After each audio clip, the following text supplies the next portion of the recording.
Terima kasih kepada MC yang sudah membuka acaranya. Tadi juga udah di-spill mengenai topik kita pada hari ini, yaitu tentang how to write technical IT requirements to get what you need for project management. Nah, di sini kita ada dua pembahasan. Yang pertama, apa itu mengenai project management sendiri, dan yang kedua itu ada how to write-nya, yang nanti akan dijelaskan oleh partner saya, yaitu Teh Nana. Oke, langsung aja kita masuk ke materi yang pertama mengenai project management for technical writer. Nah, sebelum kita masuk ke materi intinya atau dalamnya, kita harus tahu dulu apa sih definisi project itu sendiri, karena kita juga sering kan mengucapkan kata-kata project selama ini. Gitu. Nah, menurut definisi PMI sendiri atau Project Management Institute, mereka mengatakan bahwa project adalah sesuatu yang bersifat sementara. Nah, jadi project itu ada start date-nya, ada end date-nya, atau mereka ya ada rentang waktunya dalam mengerjakan sebuah pekerjaan. Terus mereka juga membuat perbedaan yang jelas nih antara pekerjaan project dan pekerjaan operasional.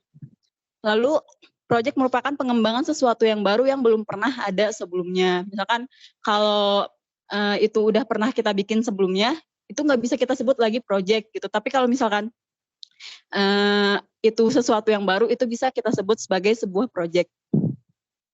Lalu apa sih perannya seorang technical writer atau di sini disebut juga sebagai software documentation? Nah, di sini kita terlibat untuk pembuatan sebuah dokumentasinya dari project yang akan kita lakukan atau yang sudah kita lakukan gitu. Lalu setelah project itu selesai, kita beralih ke pekerjaan operasionalnya. Jadi kita di sini memaintain dokumennya, memperbaiki lagi dokumennya, terus selalu meng-up to date konten-kontennya. Nah, di sini juga manajemen software documentation itu dibagi dari dua jenis. Yang pertama ada software documentation development sebagai sebuah project, yang dimana di sini kita melakukan perancangan, lalu mendesain dan mengembangkan user guide yang akan dibuat untuk sebuah project tersebut. Lalu yang kedua itu ada software documentation, maintenance, and continuous improvement sebagai sebuah operasional, di mana di sini kita melakukan improvement dari user guide yang telah ada, itu kita memastikan lagi kontennya up to date, lalu relevan dengan masa sekarang. Gitu. Misalkan kita memperbaharui dokumentasi dari aplikasi DOOR. Nah, itu kan memang bukan project ya, tapi itu sebuah produk aplikasinya. Tapi untuk dokumen sendiri itu dimasukkan kategori operasional, karena kita harus selalu mengupdate gitu. Untuk project management proses sendiri di sini ada 5 fase. Yang pertama itu ada fase inisiasi. Di sini kita bisa mencari tahu. Di sini tugas kita itu untuk mencari tahu siapa aja stakeholder-nya gitu. Bukan tugas kita sih sebenarnya tugas PM, tapi kita secara garis besar juga harus tahu mengenai tahap inisiasi ini gitu. Terus bukan hanya mengenai klien saja atau stakeholder dari kliennya siapa aja, tapi kita juga perlu tahu stakeholder dari internal kita siapa. Misalkan SA-nya siapa, developer-nya siapa, terus technical writer-nya siapa. Fase inisiasi ini yang dihasilkan itu kita dapat menguraikan apa sih goals-nya dari project ini. Gitu. Lalu yang kedua ada fase planning. Nah, di fase planning ini kita akan membuat rancangan bagaimana proses yang akan dilakukan dalam pengerjaan software documentation-nya gitu dari project untuk mencapai hasil yang diinginkan. Yang ketiga ada fase eksekusi di mana kita melakukan action-nya, kita melakukan action dari apa yang udah kita rancang nih di fase planning gitu. Nah, di sini kita eksekusi gitu. Kalau misalkan programmer itu nge-eksekusi codingnya atau programnya, di sini kita nge-eksekusi software dokumentasinya. Lalu ada fase monitoring dan controlling. Nah, di sini kita memastikan seluruh aspek tuh udah berjalan belum sih dengan apa yang udah kita harapkan gitu. Nah, untuk acuan kita sudah memasuki monitoring dan controlling ini, itu ada tanggal otorisasi. Nah, biasanya juga di dokumen kita menemukan gitu ya teman-teman, ada tanggal otorisasi. Nah, itu menandakan bahwa kita udah melalui proses monitoring dan controlling gitu dari project manager misalkan atau mungkin dari klien juga gitu. Lalu yang terakhir itu ada fase closing. Nah, di fase closing ini kita tutup proyeknya secara resmi, terus mengevaluasi apakah proyeknya sudah berjalan dengan baik, lalu apa aja nih kesalahan-kesalahan yang sudah terjadi selama pengerjaan proyek, dan apa sih saran untuk proyek yang akan datang. Nah, mau nanya dulu deh sama teman-teman, kalau misalkan karena saya juga baru ya di TW gitu. Biasanya itu di project sebelumnya ada nggak sih fase closing ini atau ada nggak sih evaluasi dari klien gitu ke kita mengenai projectnya sendiri? Summary project di situ ada dijelasin apa kendala gitu, resiko. Itu termasuk evaluasi juga. Itu termasuk evaluasi juga sih, masuk kayak UAT ya, penerimaan dari si usernya gitu. Ya. Terus baru ke summary projectnya. Jadi dari si UAT itu poin-poin mana aja yang emang diterima sama klien gitu.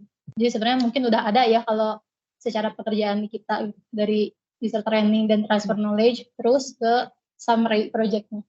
Oke, terima kasih Teh Widi dan Teh Nana juga sudah memberikan gambaran gitu mengenai sistem project di Neuronworks sendiri.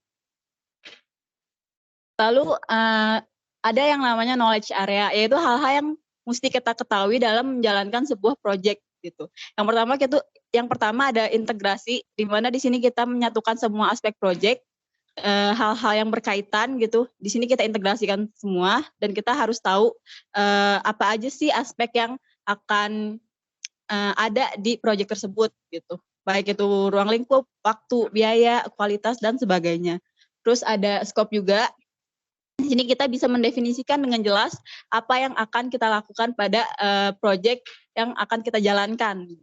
Ada time, kita di sini merancang jadwal, timeline-nya gimana, terus dari kapan sampai kapan, itu kita harus menguasai juga, harus tahu juga. Terus cost-nya dari perencanaan biayanya itu baik biaya yang akan kita dapatkan atau biaya yang akan kita keluarkan. Nah, sebagai project management, sebagai manajer project itu memang harus mengetahui hal-hal dari knowledge area ini. Gitu. Terus quality, di sini kita bisa mendefinisikan apa kualitas yang akan kita terapkan nih di project ini. Gitu. Matriksnya apa gitu. Terus ada procurement juga. Nah, kalau procurement ini bisa jadi ada, bisa jadi enggak, karena di procurement ini kita bekerja sama dengan pihak eksternal, misalkan vendor. Kalau di MPI sendiri itu emang bekerja sama dengan vendor dalam pengerjaan proyeknya gitu. Di sini kita bisa membuat kontraknya gitu. Atau list compliance buat vendornya sendiri. Terus ada juga human resource, di mana kita membangun tim yang akan terlibat. Di sini kita bisa mengidentifikasi nih siapa aja yang akan terlibat, terus butuh berapa orang, butuh berapa personil. Gitu. Jadi kita harus tahu juga, kalaupun nggak tahu secara detail, kita tahu secara garis besarnya. Terus yang ke-8 itu ada communication. Di sini kita memastikan kembali apa kebutuhan end user. Jadi sebelum kita bikin dokumentasinya, kita harus tahu dulu user ini tuh butuhnya seperti apa. Misalkan untuk user guide, ya untuk klien A, mereka butuhnya user guide berupa PowerPoint. Atau klien B itu mereka butuhnya user guide atau SOP berupa video. Jadi harus kita sesuaikan dengan kebutuhan user. Karena emang kebutuhan mereka berbeda-beda ya, dan dari segi pemahaman pun berbeda-beda. Kalau mungkin mereka dari kalangan orang IT juga, ya bisa kita masukin bahasa-bahasa IT. Tapi kalau mereka dari orang awam, itu kita harus sesuaikan juga untuk isi kontennya, bahasanya. Gitu. Terus ada risk management. Di sini kita mengidentifikasi resiko dari sebuah proyeknya atau dari aplikasinya atau dari internal kita sendiri. Resikonya apa? Misalkan dalam pengerjaan proyek itu ada developer yang sakit, misalkan untuk nantinya. Jadi kita udah tahu nih untuk resikonya ini, terus apa yang bisa kita lakukan. Atau mungkin ada dari eksternal, ada kemajuan percepatan proyek gitu. Karena dari awal kita udah tahu ini ada resiko ini, jadi kita udah majuin duluan tuh untuk tanggal closingnya misalkan. Terus ada stakeholder management juga untuk mendefinisikan dan bekerja dengan stakeholder. Sebenarnya ini tuh emang materi PM ya teman-teman, tapi kita juga bisa nih, karena kita juga ada jenjang karir KAM misalkan, itu kita juga harus tahu mengenai manajemen prosesnya, terus mengenai knowledge area-nya juga yang harus kita ketahui dalam menjalankan sebuah proyek. Nah, lalu kita ada WBS, Work Breakdown Structure. Nah, teman-teman juga di sini pasti udah tahu apa itu WBS dan udah dan terlibat juga mungkinnya dalam pengerjaan WBS-nya. Di sini tuh kita menjelaskan secara detail apa yang akan dikerjakan, terus aktivitas apa aja yang terkait. Nah, kalau di course yang udah saya ikuti, itu mereka mendefinisikan untuk satu pekerjaan. Misalkan kayak user guide, itu apa yang akan mereka breakdown gitu WBS-nya. Nah, kalau kita kan emang aktivitasnya apa yang dokumen yang harus kita selesaikan, dan ada tenggat waktunya, ada tanggal mulainya, ada tanggal berakhirnya juga gitu. Nah, ini untuk contoh yang dari course-nya. Nah, ini untuk WBS kita sendiri. Seperti ini. Ada preparing-nya, ada planning-nya, implementation-nya. Ya banyak lah nama-nama dokumennya. Lalu di sini juga dijelaskan gimana sih strateginya dalam menyusun konten, karena di sini juga mereka penjelasannya mengenai user guide. Jadi strategi di sini menyusun konten untuk user guide atau SOP biasanya kita sebutnya. Yang pertama itu kita menentukan tugasnya berdasarkan tingkatan yang paling tinggi. Misalkan SOP-nya ya dari modul apa dulu nih yang akan kita urutkan gitu, dari yang paling tinggi, bisa dari segi banyaknya gitu, atau bisa dari segi emang sulitnya gitu. Nah, kalau ini contohnya mereka menjelaskan mengenai Microsoft Word.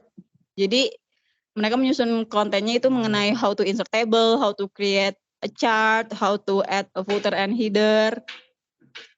Lalu yang kedua ada mengatur dan mengelompokkan tingkatan dalam urutan yang logis.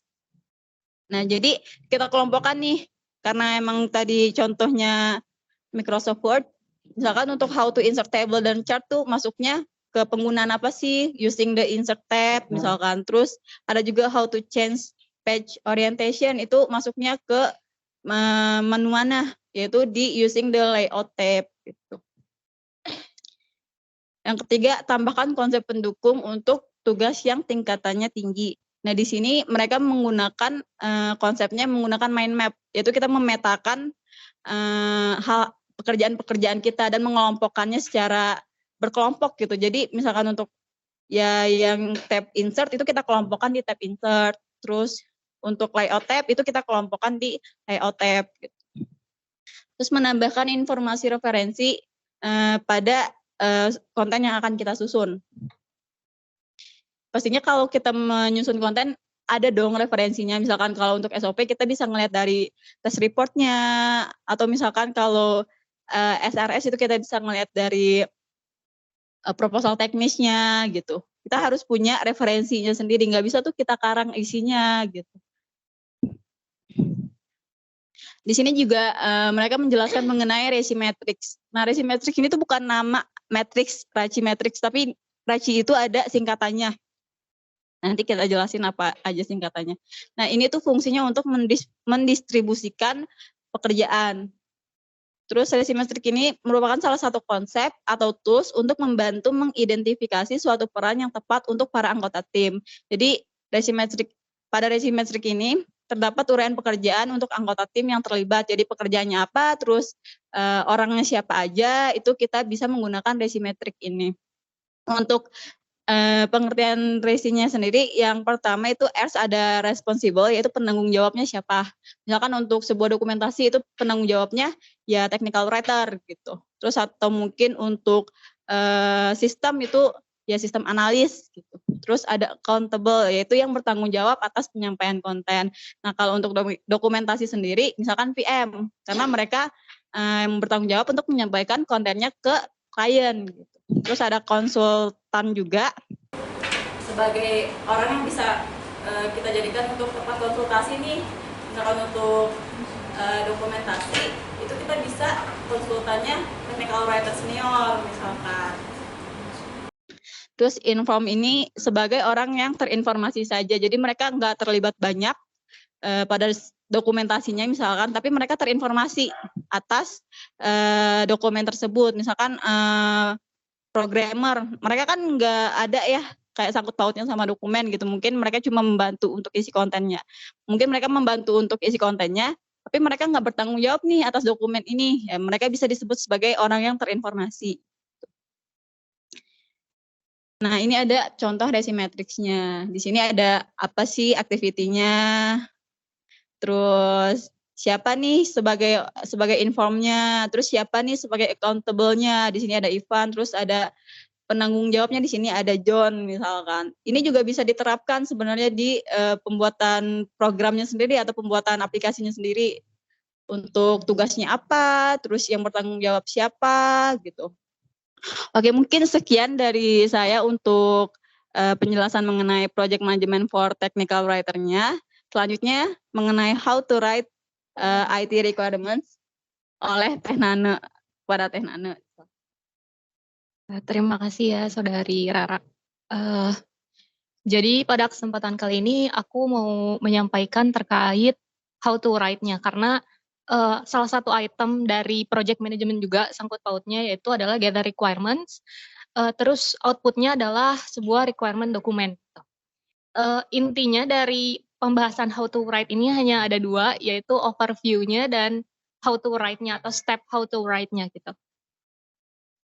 Yang pertama adalah overview. Jadi sebenarnya apa sih requirement dokumen itu?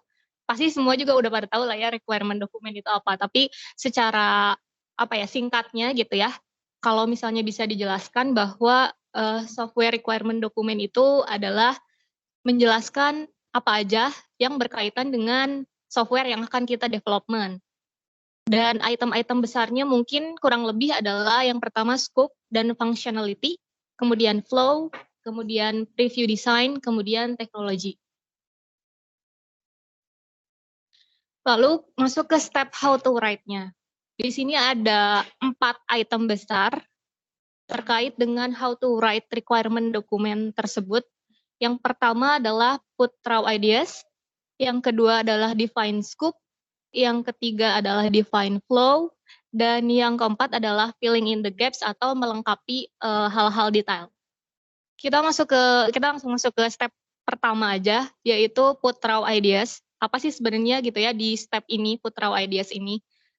Put raw ideas ini intinya kita menuliskan apa sih gagasan utamanya atau kita sebut ya ide mentahnya gitu ya. Apa yang mau kita develop misalnya, apa yang mau kita buat gitu ya. Di sini pada step ini sebenarnya nggak usah terlalu detail dan menyeluruh dan terlalu mendetail lah ya. Tapi di sini tujuannya hanya untuk menuliskan ide awalnya itu apa gitu. Tujuannya hanya put out. Jadi karena membuat sebuah ide untuk menjadi project yang dibangun itu ada step-stepnya gitu, ada prosesnya, dan menuliskan gagasan utama atau put raw ideas di sini itu bisa menjadi step awal untuk berjalannya sebuah project gitu. Nah, terus kenapa sih kita harus menulis raw ideas? Why write raw ideas gitu? Yang pertama adalah as your first step, kayak yang tadi aku jelasin juga bahwa ini tuh bisa jadi step awal di mana rangkaian prosesnya itu berjalan gitu. Yang kedua akurasi. Akurasi di sini dalam arti supaya ketika prosesnya berjalan, proses untuk mengubah idea tersebut menjadi sebuah project itu berjalan, ada akurasi dalam arti tuh kita nggak lupa-lupa gitu. Apa sih kita idenya tuh apa gitu? Awalnya tuh kita mau buat apa gitu. Ada akurasinya tuh karena kita punya catatannya gitu dalam arti. Terus yang ketiga help brainstorming proses. Step awal dari tadi put ideas hingga menjadi project itu kan prosesnya panjang ya. Dari misalnya kita nulis idenya apa, terus kemudian untuk menjadi sebuah projectnya itu sendiri kan pasti nanti ada step berikutnya itu brainstorming gitu sama teman-teman yang terlibat atau sama anggota timnya yang terlibat. Jadi di proses brainstorming itu dengan adanya catatan dari apa sih ide awalnya gitu ya, itu bisa membantu proses brainstormingnya itu sendiri. Nah ini aku kasih contoh simpelnya aja, misalnya raw ideas-nya itu apa gitu contohnya. Ini misalnya ada nih klien misalnya butuh tools yang berupa aplikasi misalnya untuk input order. Ketika pelanggannya ingin menggunakan produk klien. Ini bukan Telkom aja ya, you name it apapun misalnya kliennya butuh aplikasi seperti ini contohnya ya gitu. Next. Nah, kemudian define scope. Nah, tentu dari tahapan tadi yang raw ideas itu kita perlu lebih menjabarkan lagi sebenarnya dari ideas itu apa yang dibutuhkan gitu. Scope di sini adalah rangkaian item yang di dalamnya terdapat tujuan-tujuan tertentu yang ingin dicapai suatu project. Pada tahap ini, proses untuk identifikasi scope atau kebutuhan yang akan dibangun dalam sebuah proyek itu. Nah, di dalam step define scope ini kurang lebihnya ada tiga tahap yang bisa aku definisikan. Yang pertama adalah tahap kita define scope, yang kedua adalah collect requirement, yang ketiga adalah validate scope dan requirement. Nah, ini aku mau coba tanya juga ke teman-teman technical writer, ada nggak yang bisa bantu aku menjelaskan apa perbedaan scope dan requirement? Scope itu ibaratin kayak modul. Hmm. Nah, kalau requirement itu itemnya. Di dalam modul itu jadi ada item apa aja. Ya, kurang lebih kayak gitu ya. Nah. Maksudnya requirement itu apa yang dibutuhkan untuk project tersebut menjadi have to be done. Kalau di course-nya dijelaskan bahwa requirement adalah what have to be done gitu ya di project itu. Nah, scope itu adalah sub dari requirement benar. Jadi kayak item besarnya gitu ya. Nah, terus validate-nya ini apa? Jadi validate ya mungkin kan ketika define scope dan requirement kita nggak bisa, maksudnya nggak bisa langsung diterima gitu aja, harus ada validasi dari stakeholder-nya, misalnya dari kliennya atau misalnya dari yang product owner-nya atau pokoknya stakeholder yang terlibat dari project itu. Jadi harus ada validasi. Oh ya udah, misalnya scope dan requirement-nya ini segini cukup. Ini aku coba uraikan contoh simpelnya gitu ya dari raw ideas yang tadi kita punya. Misalnya si kliennya ingin scope-nya ini gitu ya. Ini contoh kecilnya aja, contoh simpelnya aja. Misalnya harus ada user management sama transaction order misalnya. Terus kita harus jabarin lagi nih requirement dari scope itu tuh apa.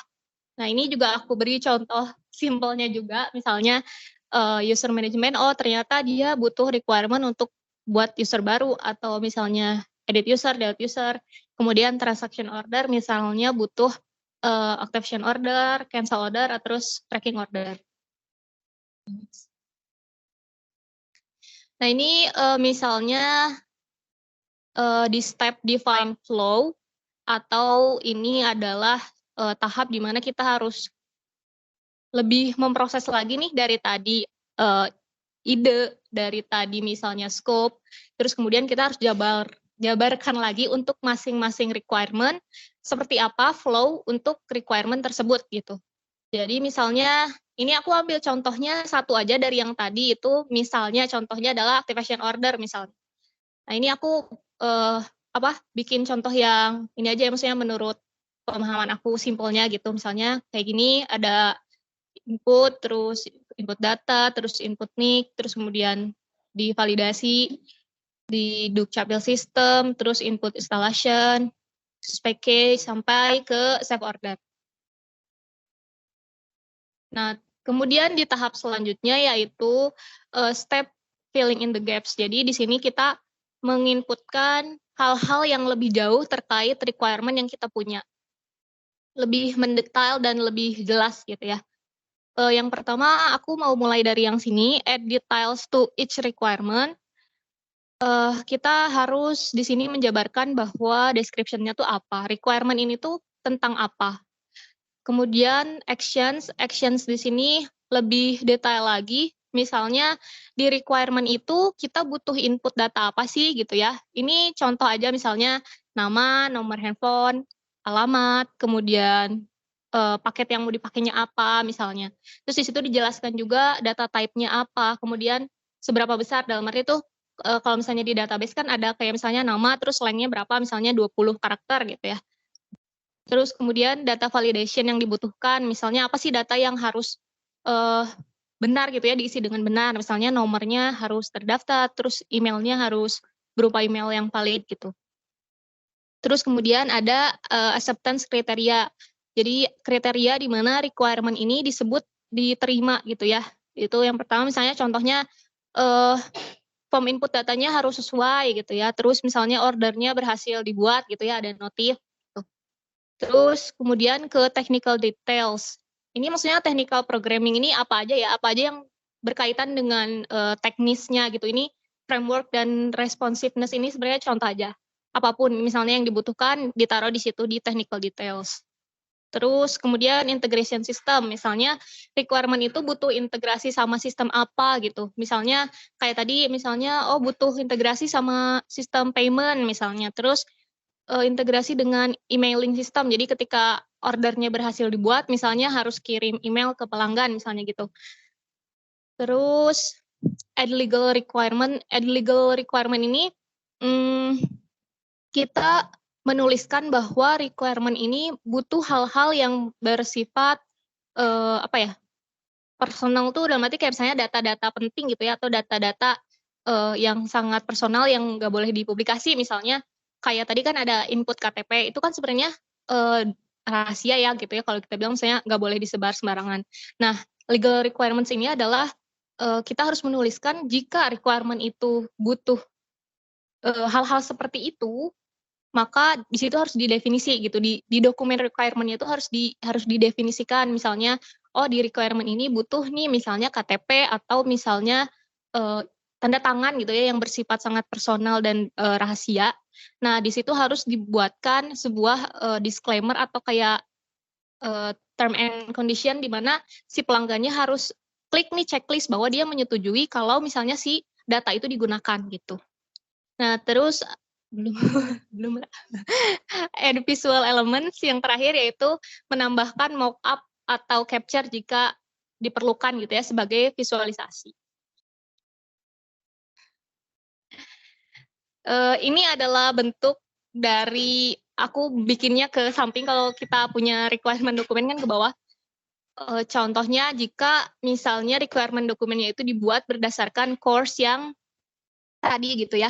Ada itemnya misalnya requirement-nya apa, kemudian flow-nya itu ceritanya ada nanti nge-link, terus description-nya apa dari requirement itu, actions, acceptance criteria, kemudian programming itu apa, integration system, personal data, TNC, dan mockup. Nah ini kalau misalnya kita bikin item-item tadi dibuat ke dalam format SRS yang punya neuron. Jadi kurang lebih kayak gini. Jadi kita tambahin beberapa kolom. Situ kalau use case ID, use case, tujuan, deskripsi, aktor, business flow, itu kan sama ya.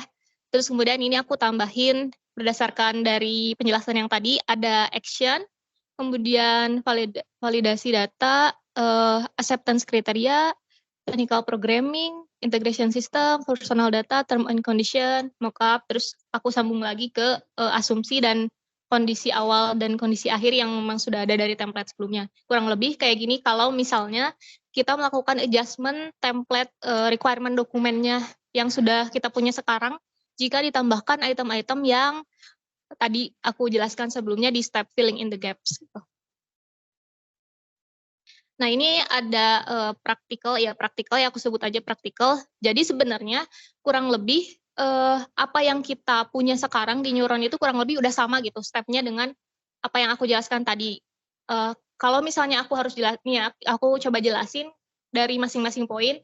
Itu misalnya di put raw ideas ini kan biasanya kita nerima requirement-nya kalau nggak misalnya di meeting gitu ya, atau misalnya direct ke project manager, atau bisa juga di DRM, karena kan di DRM kadang suka ada tambahan-tambahan requirement baru gitu. Nah itu aku anggap itu sebagai raw ideas-nya dari klien gitu ya, misalnya mereka butuh untuk requirement baru apa gitu. Kemudian di define scope ini, karena kan biasanya kita kalau yang aku tahu gitu ya, technical writer itu kan nggak terlalu banyak dilibatkan ketika gather requirement kan, karena kita biasanya nerima dari project manager. Nah, kalau misalnya kayak di project Capex itu, scope itu kan dijelaskan di TOR gitu awalnya. Jadi misalnya si project ini scope-nya apa aja gitu. Terus di define flow, itu juga setauku ya, ini teman-teman boleh koreksi kalau misalnya kurang atau misalnya salah. Kalau di define flow itu mungkin ketika misalnya requirement-nya udah ada nih, misalnya klien butuh requirement A, kemudian define flow-nya itu biasanya antara PM, SA, sama tim dev-nya mungkin kayak, ya ini harus dibikin kayak gimana gitu requirement ini gitu. Nah, terus detail each requirement, nah item-item yang tadi aku jelaskan itu sebenarnya kita udah punya juga, cuman mungkin tidak semuanya di SRS ya, malah yang kita punya di Neuron tuh jauh lebih kompleks karena outputnya ada di beberapa dokumen gitu. Kayak tadi misalnya description, oke lah ada gitu ya, di proposal ada, di SRS ada. Kemudian untuk yang item actions, untuk input data, kayak tadi misalnya data apa yang mau diinput, terus tipe datanya apa, besaran datanya apa, itu kan biasanya ada di AND ya, yang berupa table. Jadi misalnya table ini, terus misalnya apa atributnya, seberapa besar, terus mandatori atau enggak gitu kan ya, ada di analisis, ada di dokumen analisis. Kemudian data validation ini yang kayak tadi apa ya, misalnya tadi kayak email harus valid gitu ya, nomor handphone harus valid, atau misalnya nick-nya harus terdaftar di Dukcapil misalnya. Itu kan kita jelasin di SRS dan ada juga di unit test plan di poin kriteria lain biasanya.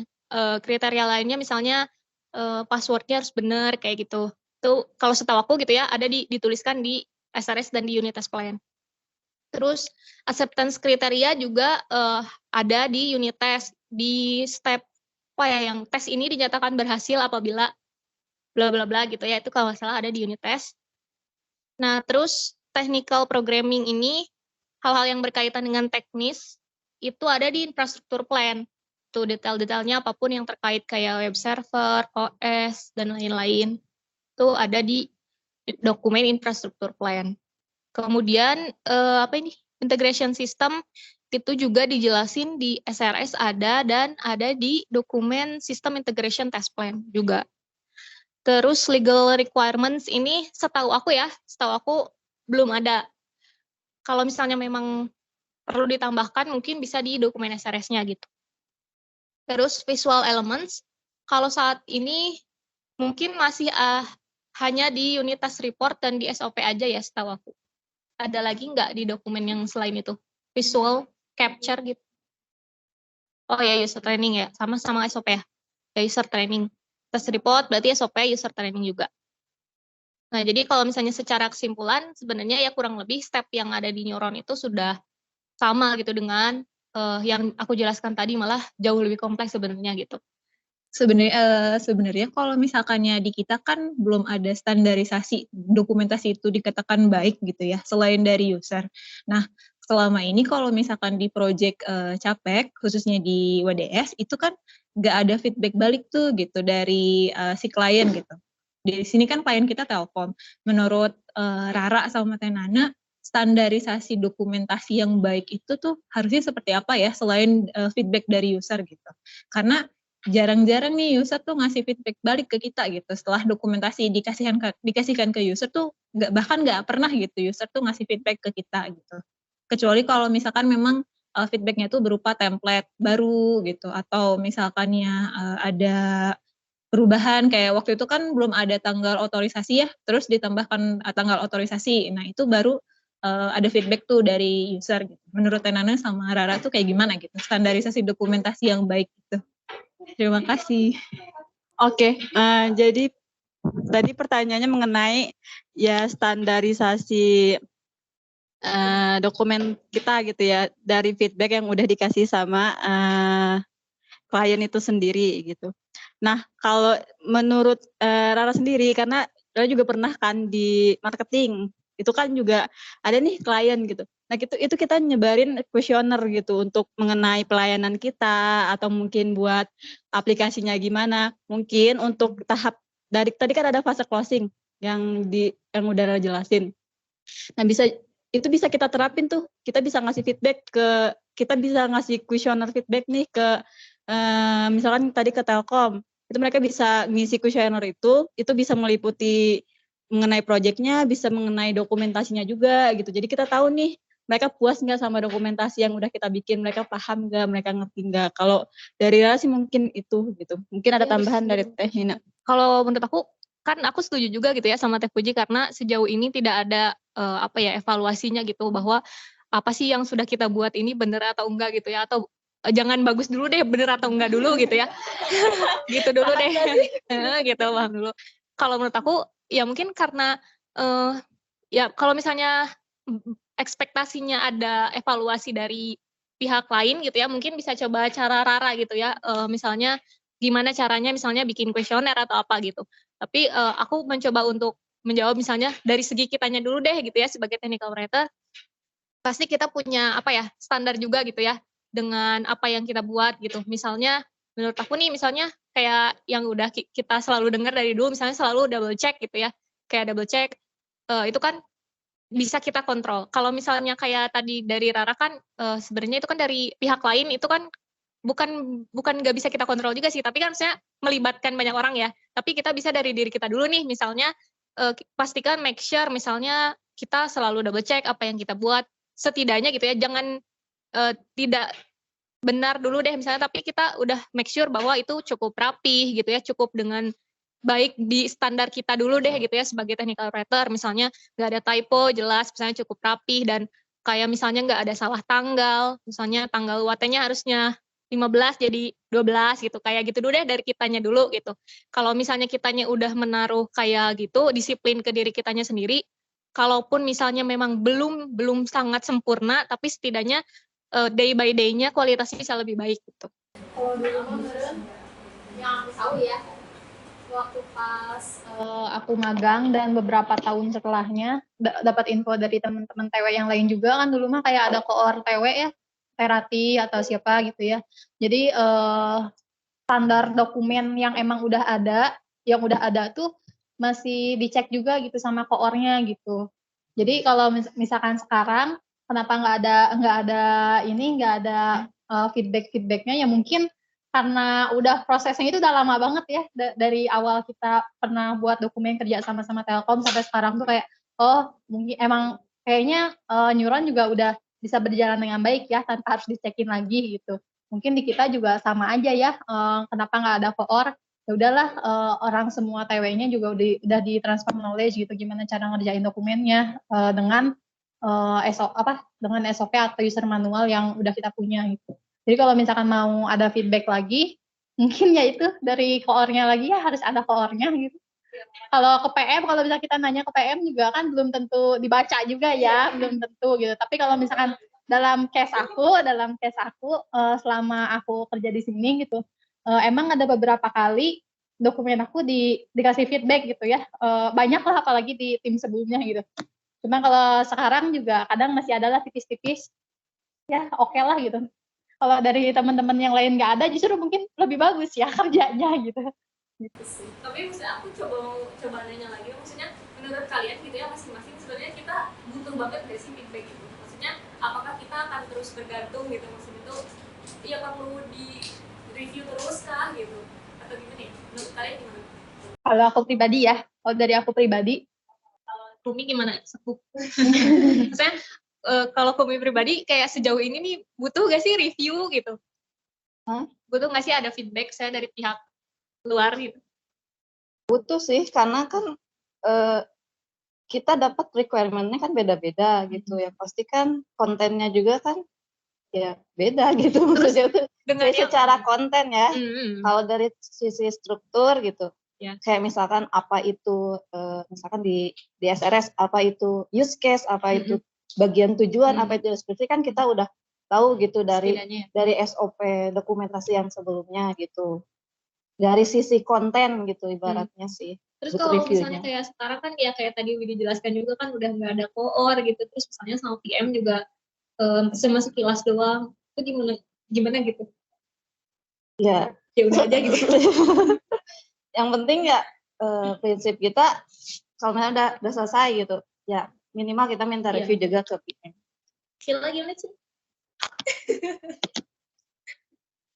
Kalau menurut Sheila sih tergantung ya Teh ya, tergantung. Kan terkadang kita tuh dokumen tuh kebutuhannya juga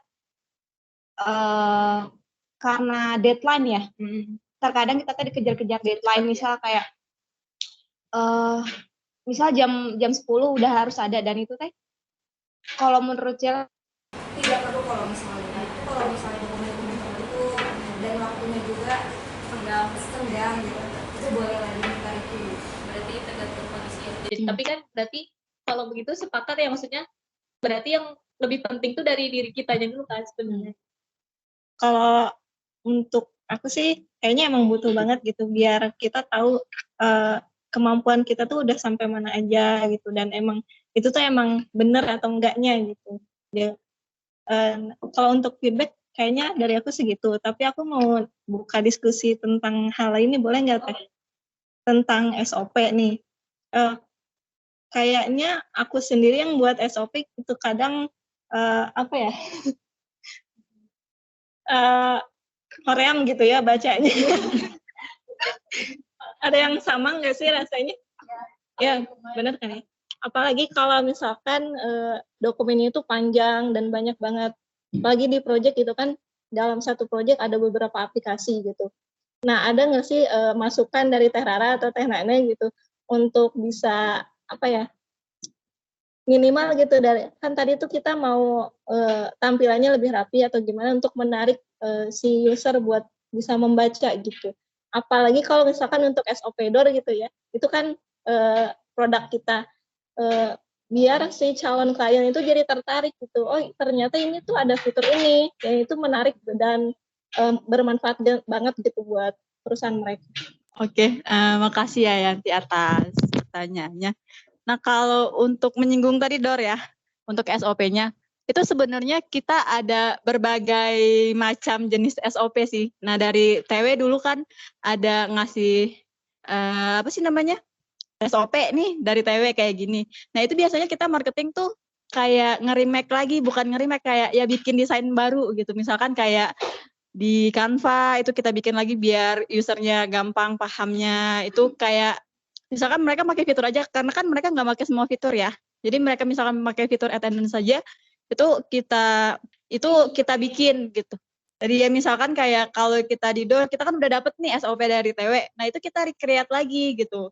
Biar usernya gampang pahamnya, biar kliennya biar gampang pahamnya. Nah kita bikin seperti ini. Atau mungkin kita juga bikin nih versi videonya gitu, yang kita upload ke YouTube. Jadi nanti pas ada klien baru, kita kasih juga link videonya gitu biar mereka lebih paham. Nah kalau untuk mungkin kalau untuk proyek Telkom sendiri itu kan memang kompleks ya, karena banyak banget, nggak mungkin kita bikin ini satu-satu gitu ya. Mungkin kalau untuk klien itu dari user training itu bisa kita maksimalkan lagi desainnya gitu, atau mungkin kayak tata letaknya gitu biar kelihatan lebih menarik gitu. Tapi kalau misalkan emang klien itu butuh, ya mereka pasti baca sih, walaupun hoream juga gitu kalau dari menurut saya sendiri. Nah, menurut Teo senior nih gimana? Ya, itu kan tadi bicaranya Door ya, kan saya belum pernah ya. Jadi beda kebutuhan gitu. Kalau misalnya yang project Telkom, karena yang panjang ada juga sih, meskipun misalnya dibuatnya per modul, yang panjang juga ada. Cuman ya aku setuju sih misalnya kata Rara tadi, karena memang mereka juga butuh gitu ya, jadi ya harusnya dibaca ya gitu. Terus kalau misalnya menarik, dibilang kalau misalnya dibikin menarik, kalau misalnya secara teks kan ya pasti gitu-gitu aja nggak sih, maksudnya semenarik-menariknya gitu ya, pasti paling kita maksimal di gambarnya, misalnya jangan terlalu banyak ketumpuk. Kadang aku suka lihat SOP dari entah siapa gitu ya, kadang suka misalnya capture-nya tuh ada beberapa, jadi satu capture tapi di dalamnya ada beberapa gitu kan, yang kayak dikasih panah-panah. Kalau aku pribadi ya, kalau itu malah jadi pusing gitu kalau aku. Jadi kalau aku memang biasanya sejauh ini ya udah satu-satu aja gitu, karena kan lebih jelas juga tuh, lebih ke pop out tulisannya, terus kayak kursornya kemana, terus apa yang diklik lah gitu. Kalau misalnya mau dibuat ditransform ke yang lebih menarik lagi, ya mungkin bisa dari bentuk user training yang PPT yang bisa lebih di apa-apain gitu ya, dalam arti bisa lebih dikreasiin gitu, lebih menarik gitu sih. Tapi kan itu balik lagi ke kebutuhannya apa gitu, karena biasanya kalau misalnya dimintanya dari user gitu, misalnya yang datang ke kita kan misalnya dari PM ya, misalnya bikin SOP itu kan ya biasanya kebutuhannya ya berupa teks gitu, yang dokumen gitu. Terus ini. Atau mungkin ada nih teman-teman yang mau sharing juga mengenai ya gimana sih secara mensolusikannya gitu. Ada ini juga sih, sedikit ada tambahan dari Yanti sebenarnya. Jadi kan kalau misalkan kita nih ya dapat capture gambar itu di Git itu kan biasanya tuh pakai akun developer ya. Biasanya pakai akun developer itu ada nama tesnya. Jadi misalkan user test gitu. Nah, ada tambahan nih dari Yanti, katanya tuh kalau misalkannya lebih baik itu kayak kita tuh dikasih satu akun gitu untuk testing sendiri. Jadi biar lebih rapi gitu. Jadi namanya tuh bukan tes lagi gitu, tapi misalkan administrator atau apa gitu. Jadi biar si user tuh lebih tahu gitu. Cuma kayak gitu. Jadi biar lebih rapi dari segi capture-nya gitu. Mungkin dari teman-teman TW setuju nggak kalau misalkan kayak gitu gitu. Kalau dari aku pribadi ya, tuh kalau kayak gitu agak berat. Iya, karena kan kalau gitu kita harus ngetes sendiri kan. Harus ada testingnya sendiri, kecuali kalau misalkan emang ada QA-nya khusus gitu ya. Soalnya kan kita ngambil capture gambarnya juga dari teman-teman developer yang di Git gitu. Tapi mungkin kalau misalkan Yanti karena mungkin bukan di Telkom dan di PGN gitu. Sekarang kan di PGN gitu. Jadi kayaknya bisa gitu ngambil misalkan kan ada QA-nya tuh Rizky. Jadi mungkin bisa tuh minta tolong ke Rizky pakai akun dia gitu. Ya kalau dulu sebenarnya aku sempat ngalamin sih kayak gitu, ngetes sendiri. Sebenarnya menurutku ya dengan sekarang misalnya teman-teman TW nerima dari developer itu apa ya udah evolve gitu prosesnya. Jadi ya memang kan mereka juga testing untuk ini juga ya, maksudnya untuk menguji juga kan apa yang mereka buat. Jadi sebenarnya itu efisiensi menurut aku. Jadi maksudnya mereka sembari ngetes, mereka capture untuk dokumentasi gitu. Aku ngalamin juga dulu ketika harus ngetes sendiri dan menurutku ya apalagi SOP kita nerima capture aja udah lumayan ya, maksudnya ngerjainnya text time. Sebenarnya SOP tuh susah tuh enggak menurut aku, tapi waktunya tuh yang dihabisin lama banget gitu untuk bikin SOP tuh. Dan dengan adanya kita ya dalam tanda kutip dipersimpel gitu ya dengan nerima capture dari tim dev itu menurutku ya lumayan memotong waktu banyak gitu dari proses pembuatan SOP itu sendiri gitu. Nah kalau misalnya kayak kurang rapi gitu ya, aku juga ngalamin sih misalnya kadang capture-nya teh kurang lah atau misalnya dipotong atau udah kalau aku ya udah minta lagi aja ke tim dia misalnya ini tolong dirapiin. Terus kadang aku juga aware juga misalnya ke teman-teman tim aku kayak minta tolong ya nanti agak lebih lengkap atau agak lebih rapi, karena kalau misalnya capture digitnya udah lengkap biasanya kita juga jadi lebih cepat kan mengertinya dan mendefinisikan prosesnya jadi lebih cepat. Jadi maksudnya biar sama-sama enak lah gitu. Toh aku juga jadi nggak bolak-balik lagi nanya lagi ke tim dev ini apa sih kurang capture. Jadi ya kalau misalnya dari mereka rapi, ya akunya juga bisa lebih ngerti dan bisa lebih cepat juga. Ya, jadi kan kalau misalnya QA yang di Yumpih juga nggak sepenuhnya fokus buat ngetesting, misalnya ada bantu buat perbaikan yang di mana dulu. Jadi kayaknya nggak bisa. Jadi apa ya? Nggak bisa kita minta tolong dengan prioritas kayak tolong bantuin khusus ini, nggak bisa mungkin. Tapi setidaknya kalau misalnya pas di QA kan ada skenario tes, nah itu lebih memudahkan buat bikin SOP kita lebih paham kan ya. Jadi buat yang kita mungkin kalau kita kan nggak langsung pegang ke aplikasinya kan, jadi dengan ada skenario itu bisa mempermudah juga. Jadi kayak untuk gambaran aplikasi ini tuh alurnya bagaimana. Ya, assalamualaikum. Mohon maaf ya tadi joinnya agak telat, jadi kurang tahu udah dibahas atau belum. Terkait yang dokumen SRS, ini tuh sebetulnya dilakukan setiap ada permintaan modul baru gitu, setiap sebelum ditupi atau gimana? Soalnya kan kalau misalnya lihat di isu teman-teman dev ya, dokumentasi itu yang ada test plan, test report, dokumentasi di tupi aja tuh. Kalau untuk SRS-nya bisa di-share juga atau itu dibuatnya setelah si modul tersebut naik? Aku izin menjawab ya Teh, sesuai yang aku tahu aja gitu.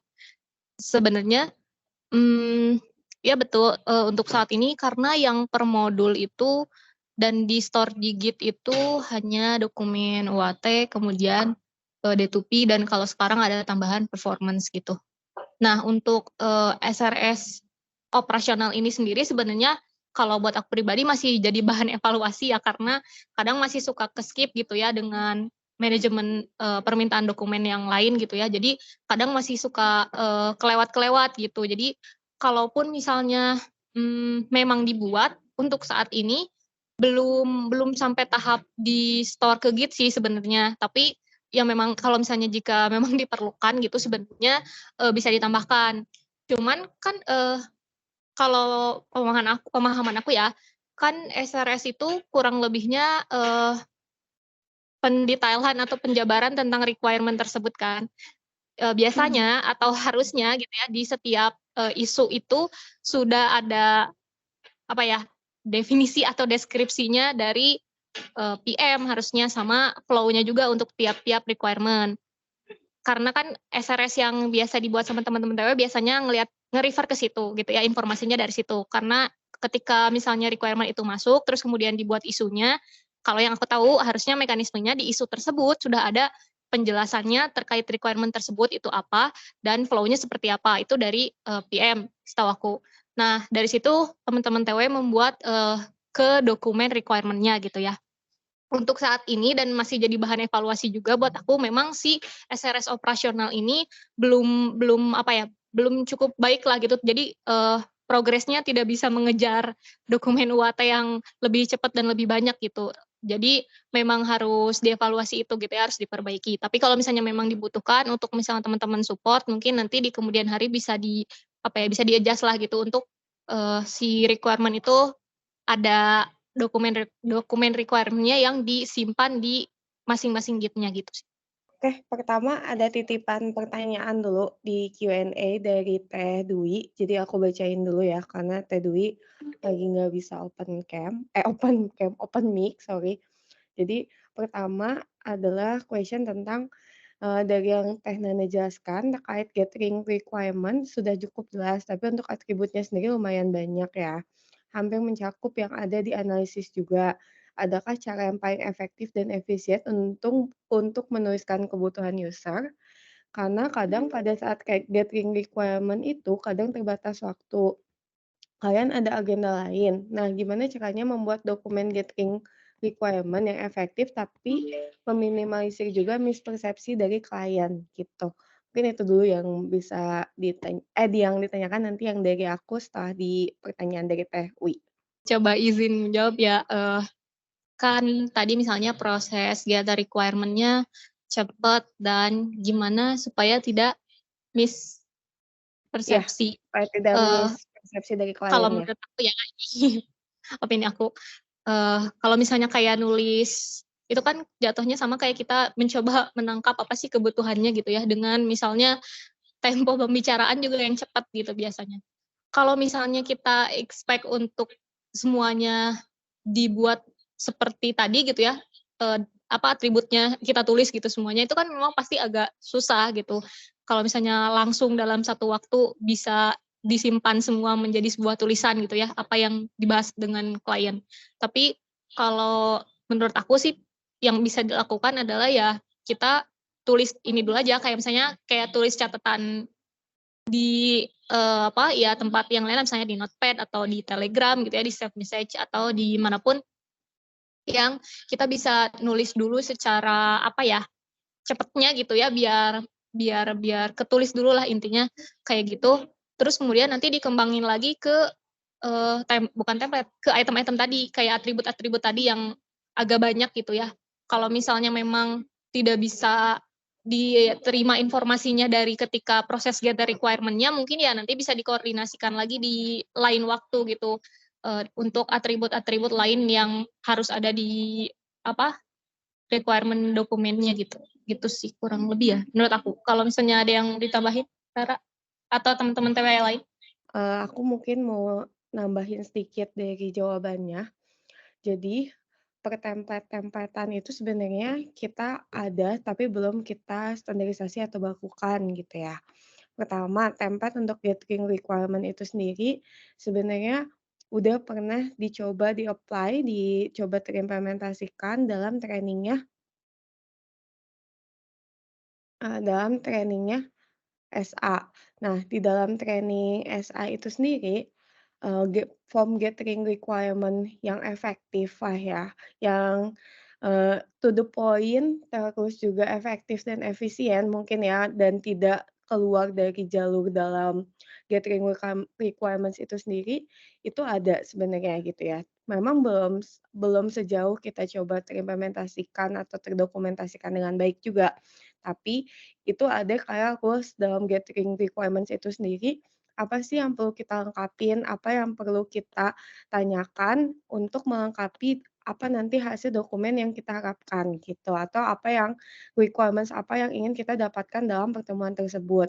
Nah, terkadang yang membuat dari gathering requirements itu sendiri jadi kurang efektif adalah pembahasan yang harusnya pembahasannya masih di A, tapi untuk A itu nanti ke depannya mau ada B, C, D, E, F, G, H gitu. Nah, terkadang jadinya kita ada B, C, D, E, F, G, H yang tadi itu yang jadi ngeganggu proses sebenarnya A sendiri ini mau seperti apa gitu. Jadi untuk kayak ngebatasin gitu ya, kita nge-barriers antara obrolan kita pada saat itu mau bahas apa, itu memang kita membutuhkan form dari analisis analisis, gathering requirements itu sendiri gitu ya, yang apa yang akan kita tanyakan, jadi kalau nggak ada kita bisa skip, jadi itu bisa lebih teratur dan kita juga bisa lebih fokus ke apa yang akan dibahas atau yang akan kita dokumentasikan.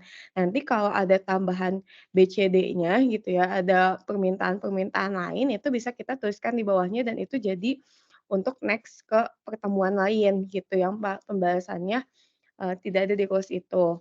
Nah, untuk menjawab itu juga sebenarnya aku mau tanya dulu ke teman-teman TW. Sejauh ini teman-teman berada di, TW, apa challenge terbesar teman-teman dalam mengerjakan, job desk yang teman-teman lakukan di day to day-nya? Mungkin bisa dari Teh Nane, bisa dari Kakak, dan bisa juga dari teman-teman tim TW yang lainnya. Aku mencoba menjawab dari Selvi ya. Kalau tantangan terbesar, sebenarnya kalau yang aku alami ya pasti harusnya sih beda-beda ya setiap orang. Tapi kalau misalnya yang aku alami sih manajemen priority-nya sih. Kalau misalnya udah terlalu overload gitu. Kalau misalnya masih load-nya masih aman gitu ya, mungkin sehari ya 3-4 dokumen gitu yang apa ya, yang kecil-kecil gitu ya. Oke lah, tapi kalau misalnya udah agak banyak, apalagi speed-nya kita harus cepat gitu ya. Kadang misalnya harus beres di hari yang sama. Kita kan harus manage priority-nya gitu ya, harus ngerjain yang mana dan kita harus manage speed-nya juga. Oh, berarti kita harus lebih cepat. Itu lumayan agak jadi challenge sih buat aku gitu ya kalau di project aku gitu. Gak tahu kalau di teman-teman yang lain mungkin. Sarah? Oke, mungkin kalau dari Rara di divisi MPI sendiri yang emang proyeknya itu berbeda-beda, ada dari Pegadaian, ada dari Telkom, terus ada dari Pertamina juga. Mungkin challenge terbesarnya ya karena dokumennya itu beda-beda gitu. Jadi kita ya harus muter otak lagi ini tuh maksudnya gimana, terus kadang mereka dokumennya permintaannya apa, terus sama satu lagi kalau kayak misalkan di klien itu tuh butuhnya meeting banyak banget gitu, misalkan kita harus bikin mom, terus kan kita nggak terlalu yang gimana ya, misalkan kita nggak terlalu paham gitu mengenai apa yang udah dibicarakan di meeting itu gitu. Itu juga jadi challenge banget sih bagi Rara sendiri gitu untuk membuat momnya isinya tuh apa gitu. Takutnya nanti apa yang udah dibikin tuh salah gitu. Ini itu sih. Yang pertama itu emang karena dokumennya beda-beda, dari klien yang berbeda-beda, terus emang banyak meetingnya juga gitu. Jadi pengerjaan dokumen yang lain juga jadi kehambat gitu. Gitu sih Teh. Kalau dari Rara, mungkin dari teman-teman yang lain ada yang mau ditambahkan? Nah, sebenarnya untuk ngejawab, challenge-challenge teman-teman ya, aku mungkin bisa kasih clue juga buat teman-teman tuh, silakan kalau mau melakukan update-update, knowledge gitu ya, update-update aset knowledge. Kalau misalkan desa kan ada juga ya update aset knowledge.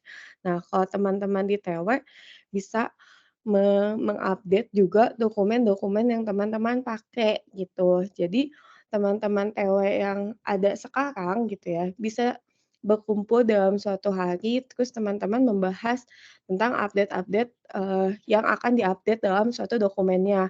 Ya misalkan tadi ada beberapa challenge-challenge, dari dokumen, terus misalkan MOM meeting gitu ya, terus kalau diperlukan juga tadi dokumen gathering requirements, dokumen-dokumen buat BAST atau BAPP, mungkin kalau teman-teman ngebantu PM-nya gitu. Nah, itu bisa teman-teman bantu buat update sebenarnya template-templatenya juga gitu. Jadi teman-teman bisa ngelakuin inisiasi dan itu kalau misalkan nanti teman-teman ada waktu misalkan di awal tahun atau di, awal menuju tengah tahun teman-teman agak kosong nih. Nah, teman-teman silakan untuk initiate dalam suatu pertemuan dan silakan ngomong ke HCM, sehingga nanti teman-teman bisa terfasilitasi buat bikin update, knowledge tadi gitu ya, update dokumen-dokumen yang teman-teman pakai. Karena bisa jadi kalau tadi kan ada yang mention juga kayak, reviewnya misalkan sama ada koornya TW gitu ya, kalau sama PM terkadang ya kadang dibaca, kadang ya udah aja langsung dijadi gitu ya. Kalau misalkan syukur lagi ada review ya di-review, kalau enggak udah PM-nya tahu jadi aja. Kita kadang nggak tahu itu benar atau salah, bagus atau enggak gitu ya. Nah, tapi sebagai teman-teman yang ngejalanin itu day to day-nya, ngejalanin itu setiap harinya dan teman-teman juga yang merasakan kayak kadang jadi challenge tersendiri apalagi kalau dari dalam dokumennya itu lagi banyak gitu ya dan lagi padat, kan itu jadi tantangan buat teman-teman juga ya gitu. Nah, ketika teman-teman lagi dalam kondisi kosong tadi, sebenarnya teman-teman bisa ngelakuin misi tadi gitu ya. Nah, sebenarnya ada beberapa template juga yang memang kita udah ada nih gitu, tapi kita masih perlu pengembangan juga dari teman-teman, perlu penyesuaian dan mungkin itu perlu kita beberapa modifikasi gitu.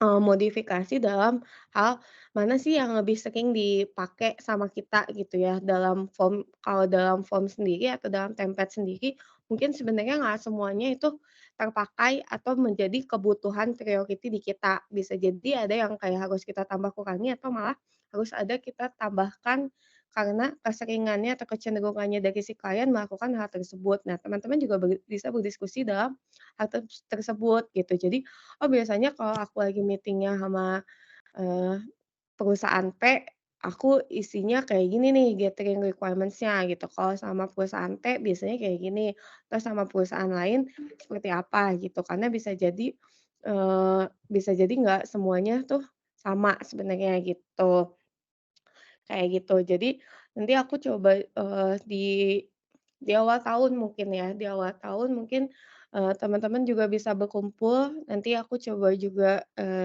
inisiatkan ke tim Pistek untuk ngebahas tentang dokumen-dokumen atau template-template yang jadi standarisasi bakunya di Neuron yang teman-teman bisa pakai juga gitu. Itu jadi salah satu buat, teman-teman, nyamain juga, menyamakatakan di antara teman-teman TW tadi walaupun kita nggak ada koor TW-nya yang mengatur tersebut, tapi teman-teman teratur dan terdisiplinkan dalam bentuk dokumentasi yang, baik dan sesuai aturan. Minimal aturan yang ada di Neuron dulu, karena kalau misalkan menyesuaikan yang ada di klien, mungkin tadi akan ada beberapa perbedaan dan penyesuaian. Nah, dari situ nanti kita tinggal modifikasi dan sesuaikan dengan kebutuhan dari kliennya itu masing-masing, gitu. Tapi overall, aku mengapresiasi buat teman-teman TW yang sejauh ini juga sudah banyak mengerjakan banyak dokumen dan SOP-SOP gitu ya, yang jadinya membantu tim dev juga, terus juga ngebantu user-user dalam pengoperasian aplikasinya gitu ya. Karena ya ini juga menjadi core sebenarnya kalau teman-teman tadi kurang teliti, kurang disiplin, atau misalkan ada kesalahan baik itu minor atau mayor, sebenarnya apapun yang sudah tertuliskan itu kan jadinya tanggung jawab teman-teman ya gitu. Padahal misalkan dalam kenyataannya di dev atau di apps-nya nggak seperti itu, tapi, teman-teman yang menuliskan itu jadi tanggung jawab, semuanya gitu. Nah makanya ini juga jadi core penting sebenarnya buat teman-teman itu teliti dan disiplin dalam, pembuatan dokumen ya, gitu sih. Terima kasih. Untuk hari ini paling itu yang bisa aku sampaikan dari aku dan Rara juga. Semoga ada manfaat yang bisa diambil dari kepada semuanya, khususnya untuk teman-teman TW. Mohon maaf jika masih banyak yang kurang dari cara kami menjawab atau menjelaskan juga. Sekian, kita kembalikan ke Mbak MC. Terima kasih. Saya tutup. Mohon maaf jika ada kesalahan kata. Sampai jumpa di next ngeteh selanjutnya. Wassalamualaikum warahmatullahi wabarakatuh. Neuron 3.0. Start to lead.